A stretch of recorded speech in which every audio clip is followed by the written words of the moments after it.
What's the deal? What's going on? It's your boy Don G, and this is the Coliseum Sports Show where I call him as I see him, and you already know what it is. It's NFL Sunday, and I just want to go over a couple picks.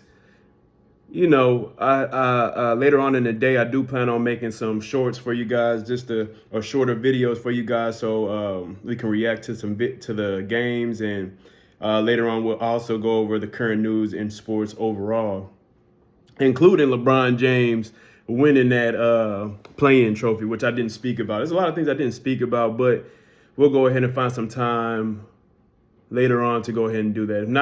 If not tonight, probably tomorrow. I got some time off. I'll make it home. Whenever you see this background, which I'm going to get filled up, especially when I get to my next apartment sometime next year, it's going to be filled up and it's going to be a lot better. But whenever you see this, I'm at home. So let's get into it. So yesterday we actually had 3 games. I thought there was only one when I heard that there was games. I didn't even know there was games yesterday. That's how I'm not on my stuff. I was working at the end of the day. I had to drive to Oklahoma. I actually live in Arlington, Texas, but I had to drive to Oklahoma and come back. And so my mind was not even on sports. So I picked up my phone, I got an alert, and there was a game that already had happened. So I didn't even watch them. The only game that I watched out of all of these was the Detroit versus Denver game. That's the only game that I watched. And I caught some of the Pittsburgh versus Indiana game, Indianapolis. But yeah, let's just go over the score real quick. So Minnesota versus the Bengals, Cincinnati Bengals, that was the first game. Minnesota, at the half, they were up 7-3. It looked like they were in more control. And they actually, in the third quarter, scored another 10. Cincinnati did not respond. But Cincinnati scored a total of 21 points to go ahead and tie up the game in the fourth quarter and pulled it out with a field goal in overtime to beat the Vikings 24-27. And I just want to go over the stats for this game because I know Browning is just the truth, dog. You know what I'm saying? I don't even know the stats. This is me just coming. I didn't even watch the game, so I'm just keeping it real. Let's see. I already know what Browning did. So yeah, Jake Browning, 29 of 42 for 324 yards, 2 touchdowns and 1 interception. That is a dog. They both are playing with backups, so don't say that this game didn't mean anything, especially when the Cincinnati Bengals are still in the thick of it at 8-6. We're going to look at the standings as well, just to reflect on this. Minnesota is 7-7, so that tells you these backups are doing some things, man. That if they don't start next year, they definitely have locked in at least a good career being a backup. Somebody's going to pick them up. If not, they're the teams that they are on right now. I don't know if Kirk Cousins is coming back to Minnesota, but let's see here. Oh, they had Nick Mullins in at quarterback. I didn't even know that. So it wasn't the other guy. What's his name? Josh Dobbs. It wasn't Josh Dobbs. I guess he must have been hurt or something. Comment down below if you know what happened with Josh Dobbs. I don't know if they benched him or not, but yeah, they had Nick Mullins in there. He threw for 300 yards, 2 touchdowns, and 2 interceptions. I'm pretty sure those 2 interceptions hurt his team in the end. But yeah, dang, that's pretty good. The Bengals only had 80 yards rushing. There was no real good standout. I mean, Joe Mixon, he had 47 yards, but that's nothing to, ring the bell about. Ty Chandler, for the Vikings, he did have 132 yards now and a touchdown. He went crazy. Receiving wise, Jordan Addison had 111 yards. Justin Jefferson, I believe this might be his first or second game back. He did have 84 yards on 7 receptions. He did his damn thing. But Jordan Addison has definitely stepped up, especially compared to how he was at the beginning of this year. He definitely stepped up. Jamar Chase has 64 yards. T. Higgins has 61 yards and 2 touchdowns. Overall, this was a pretty dang good game, man. It looks like it was, especially towards the end in the fourth quarter, the Bengals shifted in gear, took it into overtime, and brought it home. Sounds like a very good game. Tell me what y'all think about that game. Let's move on to the next one. Pittsburgh versus Indianapolis. That's nothing to really talk about. I'm not even going to. It was a game where Indianapolis beat the hell out of Pittsburgh 30-13. I mean, we can go over stats real quick, but there's nothing to talk about. The Pittsburgh offense has been stagnant. They haven't been able to do nothing. It looks like it was a pretty close game up until the second half. It looks like they went in at halftime 13-14 with Indianapolis being up by a point. And in the third quarter, Indianapolis pulled away with 10 points in the third and 6 points in the fourth. So it was close up into the second half, but they just could not score. And I'm pretty sure you guys want to blame it on Mitchell Trubisky, but that's a very lazy take, in my opinion. I feel like a lot of these coaches need good, really good to great quarterback play in order for them to look good. Especially Thompson is a great coach. I'm not here to say he's a bad coach or anything of that sort. But when it comes to offense, he's not an offensive coach. That's why they put so much stock into their offensive coordinator being fired and why their quarterback started doing good. But they ended up benching Mitch Trubisky in the fourth quarter, if I'm not mistaken, and made Mason Rudolph come in. He only had 3 yards on 3 attempts. Good nuts. But yeah, Gardner Minshew did his thing. He had 215 yards, 3 touchdowns. The stars of the show were the running backs. I remember Trey Sermon having some really good runs, at least the last in third quarter and the top of the fourth. He had some very good runs to close out that game. He had 88 yards. And Tyler Goodson, he also had a good game too with 69 yards.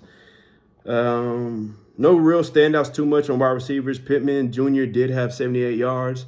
But other than that, man, it just is what it is. Indianapolis is in the thick of things, trying to make a playoff push to get a spot at 8-6 right now. Pittsburgh is 7-7. Mike Tomlinson, a lot of people like to hang on to the fact that you don't have a losing record, but going 500 is nothing great either. So I don't know why people are happy about that. You need to get into the playoffs and make some noise. I don't remember the last time I saw Pittsburgh in the playoffs, and if they did they win? I don't know. Somebody explain something to me. Move on to the next game. We got Denver going against Detroit at home. This was a complete annihilation. It was not close at any point of this game. It was 21-0 at halftime, Detroit, and Denver looked like they was gonna, make a comeback in the third, scoring 10 points. But Detroit quickly stepped on their neck and scored 7 in the third and 14 in the fourth. Like I said, it ended up being 42-17 in the end. Detroit is 10-4. Denver is 7-7. Let's look at the box score and check it out. Because Russell Wilson didn't play bad from what I saw. They just couldn't capitalize. I think they were in the end zone a couple of times too, but they had to settle for field goals and etc. And it just wasn't pretty, and they just couldn't finish, man. But Russell Wilson had 223 yards, 1 touchdown. There was no standouts in the running game. Russell Wilson actually has his only rushing touchdown, and he has a passing touchdown, so he had 2 touchdowns. Jerry Jeudy did pretty good. He had 3 catches for 74 yards. His longest was a 40-yard bomb. So before that, he had like 2 catches of 26 yards. So 13 apiece. That's not bad. He had a pretty good game. Cortland Sutton had 5 receptions for 71 yards, the longest being 23. So they were all right, you know what I'm saying? But they just couldn't score, man. They couldn't punch it in, and they couldn't move the ball when they had to. Jared Goff had a phenomenal game. I believe this is only his second 5-touchdown performance. He had 278 yards on 34 attempts. What I really liked about this game, and me being a running back, what turned me on is that boy is it Jahmyr? Yes, Jahmyr Gibbs. He a dog, bro. And I just been waiting for him to give him some more opportunity. He started turning it up mid-season. But David Montgomery stays their lead back, and understandable. He hasn't done a bad job, but Jahmyr Gibbs has that different tempo to the game. And you have to watch being caught up in that, because if you make him a full-time back, he might not be able to take the load. He is a smaller guy. He puts on for the 5'8" to 5'9" dogs. I'm technically 5'9", but I'm technically 5'10". I'm right there. I'm like a notch right under 5'10", but with the afro, I'm definitely 5'10". I'm like 5'10 and a half or something, almost 5'11". So that's why I keep the fro. I'm all right with the fro. Let me see. You know what I'm talking about. Hey. But anyway, shout out Jahmyr Gibbs. Jahmyr Gibbs was definitely the star in the second half, in my opinion. He had 11 carries for 100 yards and a touchdown. And he just looked so explosive on some of them runs down the sideline. I remember that, them outside runs. Amon St. Ra You know what I'm saying? St. Brown, my bad. Amon-Ra St. Brown. I messed up. I butchered that brother's name. Anyway, he had 7 catches for 112 yards and a touchdown. He was a dog, too. Every time I looked up, he was catching the ball. That's who he was targeting the majority of the night as far as Jared Goff. He didn't have like 300 yards. He only had like a 278. So almost half of it went to Amon-Ra St. Brown. He was going crazy. Shout out to Sam Laporta because he went up against PS2 and snagged him a ball. Like you got to love a tight end that knows how to body up any cornerback, bro. You're smaller than me. He causes mismatch. He's a mismatch nightmare, and that's Sam Laporta. I look forward to seeing his career because he looks like a very promising young tight end. This is his first year, and man, he had a great night as well for a tight end. He had 5 catches for 56 yards and 3 touchdowns. Good God, I didn't even know he had 3. I know he had like 2, but dang, he had 3. What's that? Like, you know what I'm talking about? Anyway. Yeah, so it was just a very good overall team win. Let's see what they had in sacks. Okay, so no major sacks. They only had 2 sacks for Detroit and 2 sacks for Denver. Is there any interceptions? Yeah, don't anybody throw any picks? Yeah, no picks thrown in this game. It was just a pure blowout. A very good team win. The defense held up. You know what I'm saying? Didn't allow too much, and the offense scored pretty much on every damn drive. That's what it looked like, except for the first quarter. So, like I said, second quarter scored 21. Third quarter scored 7. Fourth quarter scored 14. Crazy. So Detroit is 10-4, and they are in the race to try to secure that #1 spot. I don't think they will because it's just too much competition with San Francisco, Dallas, and the Eagles. Like if Dallas wins, I believe they will be 11-3. So they're like a game and a half behind everybody else. So let's get into our pick section, and let me just go over who I got winning these games for today. Who's my picks? Let's find out. Let's get it. All right, so for the morning slate, we got Miami versus New Jersey. Miami is 9-4. New Jersey is 5-8. I say New Jersey. The Jets are 5-8. And the last game the Jets played, Zach Wilson went off. He went crazy. He had like 300 yards. I can't be mad at that. Miami is home. Tyreek Hill is missing this game. I'm looking for New Jersey to pull out the win. We saw last week, Miami did not know what to do without Tyreek Hill. And if they have a full game without him, goodness gracious, because he came back that game. He played the beginning and the end, and they did not know what to do with him. So let's see here. Houston versus Tennessee. I got Houston winning that game. You already know how I feel about C.J. Stroud. Is he back? Actually, let's see who the inactives are before I say that. Nico Collins is inactive. Ooh. Will Anderson Jr. Ooh. Goodness gracious. Oh, yeah, Tank Dell is gone. Oh, man. Okay, so I got Tennessee winning this game. I take that back. I just think that it's too much for Houston. They could prove me wrong because, they do have Schultz and they do have the other wide receiver, but I know that Robert Woods hasn't given them much, and I think Tennessee is reeling off their last win. I watched that game. That was a great game they played and pulled out in that win. So I got Tennessee winning that game against Houston. And by the way, there is a 3-way tie right now in the NFC South. So Houston wants that. Houston is an AFC. I'm sorry. Who's the other team? Okay, so yeah, we'll get to that later. My bad, y'all. But okay, Tampa Bay versus Green Bay. I got Green Bay. They are at home. It is cold as hell up there. I am a truck driver. I know. It's cold as hell up there. Tampa Bay gonna go up there. They live off throwing the football. They do have a nice running back, #1. I forgot his name. But I got Green Bay winning that game. Jordan Love, I'm looking for Jordan Love to bounce back. I know they had a loss last game. Let's check that out real fast. So, yeah, they did have a loss against the New York Giants, which I feel like they should have won that game. So they had they let a game get away from them. So I'm looking for Jordan Love to have a bounce back. They are not Atlanta, which Tampa Bay beat Atlanta, Carolina, Atlanta, Tampa Bay. They don't know. Oh, yeah, and the Saints, they don't know how to pull away in the division. Goodness gracious. Somebody take over that division. There's a 3-way tie between Atlanta, New Orleans, and Tampa Bay. Somebody pull away. But I got Green Bay winning that game. They're both 6-7, by the way. So let's see here. New York Giants versus New Orleans.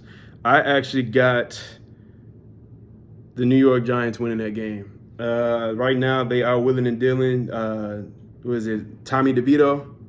Not Danny, Tommy.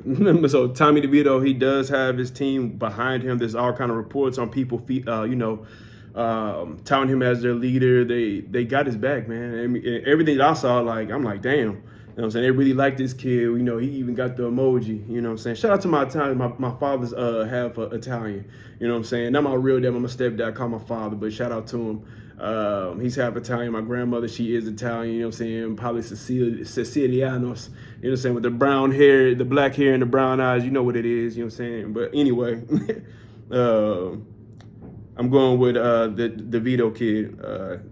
Let's see here. We got Atlanta versus Carolina. I got Atlanta winning that game. Carolina's only won one game this whole year. Atlanta needs to win this game to stay in that race. I got Atlanta winning. Chicago versus Cleveland. I got Cleveland winning. I like Big Joe Flacco. You know what I'm saying? They're 8-5 right now. They're still in it. These backups are doing a hell of a job. You got to give it to these backups. That's what our show is going to be about next time. It's going to be about this year being a down year, according to a lot of people. But at the end of the day, these backups are doing a phenomenal job. This is the year of people it's a changeover. It's a passing of the torch in the NFL, and this is great to see these backups showing up, especially with all these starters down, with the season not going. It's not going the way people thought. There's so many starting quarterbacks out. So let's go. I got Cleveland winning that game against Chicago. The defense is too crazy. Shout out Justin Fields. He should do good still though. New England versus Kansas City. I got Kansas City winning that game. They're trying to wipe the smut off off their face. The offsides with Kadarius Toney. They still are 8-5. They still are a really real contender out there. You can never count out. I learned that with Tom Brady the hard way. You can never count out Patrick Mahomes and that kind of a talent. They are 8-5 right now. San Francisco versus Arizona. Arizona is a sneaky team, but let's just call it what it is. I don't see San Francisco losing this game. I got San Francisco win. They're 10-3. They should handle business. That's what it's about. At the end of this time of year, we know who people are more than likely. Just like the Cowboys, you say we couldn't win against a good team. Well, we beat a good team, so now you have to say we're a good team. I'm not saying we're the best team, but you have to say that what we're doing against people is a real thing. We're blowing out the Eagles. I'm looking forward for us to blow out, if not blow out, handily win against the Bills. We'll get to that too. But we know who San Francisco is. They're a good team. They have 3 MVP candidates right now. Honestly, that should be at least in the conversation. All right, let's see here. We got Washington Commanders versus the Los Angeles Rams. I'm looking for the Rams to win this game. From everything that I heard, Washington has gone off the rails. I think they're looking to fire their head coach, Riverboat Ron, at the end of the season. So we're going to see how that goes. But I got LA winning that game. They still are 6-7. So this is call it what it is. So let's see our primetime games. So we got Dallas going against Buffalo. Now, I got Dallas winning this game. A lot of people like to, out of nowhere, act like Josh Allen's a good quarterback or whatever like that, or like he's just some formidable dude. They do have a winning record. He did dig his team out. But he's a mistake-driven quarterback, and our defense thrives on turnovers. You do that shit if you want to. We're going to make you pay, boy. yeah, that's how I'm gonna talk spicy. I'm gonna talk real spicy. You know what I'm saying? It's that hater pick, baby. It ain't no hater pick. Actually, it's my team, so you just know what it is. You know what I'm saying? We ain't no pick a side. You know what sides I'm on. I'm on this side, and I'm gonna stay on this side. So yeah, Dallas is gonna handle business. They 10-3. It's that time of year. Same thing I said against San Francisco. We know who they are. You're a good team. We are going up into Buffalo, but let's see here. Let's see the temperatures and everything like that. Even ESPN has Dallas winning. Let's see here. And by the way, Buffalo is missing people as well. They're missing their defensive end, which if you can't get to Dak, it's over. He's going to do what he wants. It's either going to be a shootout or we're going to blow him out, because if you have Epinesa out, if you have Micah Hyde out, Justin Shorter, he's an injured reserve. Let's see here. Yeah, it just is what it is, dog. If you can't get to Dak and if y'all can't hold on the back end, it's a wrap for you. I'm sorry. What's the temperatures looking like? What's the temperatures? 36. That ain't too bad. 36 ain't too bad. We up in there, and it look like it's just gonna be cloudy. It don't look like it's gonna be rainy, baby. So it ain't that gonna be that Bills Mafia. You know where you guys come up in there and be like, oh yeah, it's gonna be snowing. It's gonna be a stupid game. Nah, we gonna do what we do. We gonna pass the football. We gonna run the football. I look for the Cowboys to win this game and take care of business. Buffalo might want to fight us about it, put up a good fight, but Dallas is gonna pull out. And lastly, the last game of the day is 7:20. Central Standard Time. You know what it is. Baltimore versus Jacksonville. That's going to be a very good game, y'all. What happened in their last games? Oh, man. So Jaguars have lost 2 of the last 3 games. I know, but I watched the Prince, as they call him. What's his name? Trevor Lawrence. I watched him play. He don't look too compromised. I don't know who gave him a hot ankle sprain or if he's just like some kind of like android and he can just, thug it out like that. But yeah, they lost their last 2 out of 3 games. They were close games, by the way. They weren't blowouts or anything like that. They were 1-score games. And it looks like the Ravens have won 3 of the last 3 games. Who did the most damage? Because they played one of their opponents were the same. Wow. I'm gonna take Baltimore winning this game. I'm gonna have Baltimore winning this game, y'all. It looks like Trevor Lawrence has thrown 10 picks, has 17 touchdowns. It's not a lot. And I feel like if you can't score a lot, then you're going to be in a world of hurt if you're trying to pull out a tough game against Baltimore. Baltimore will figure out a way to win that game. So those are my picks, y'all. I'm going to upload this video. Hopefully they upload by the time that, the game starts or whatever like that. But I wanted to put out some content for y'all and just show y'all some love, man. I appreciate y'all for even just checking out my videos once again. Make sure you like, share, subscribe, all of that good stuff. Thank y'all so much. Hey, man, it's all love. It's your boy, Don G, with the Coliseum Sports Show, where I call them as I see them. And it's another great Sunday, baby, and I'm going to be tuned in, and I'm going to be posting them videos as these games go, baby. Let's get it. Let's get it.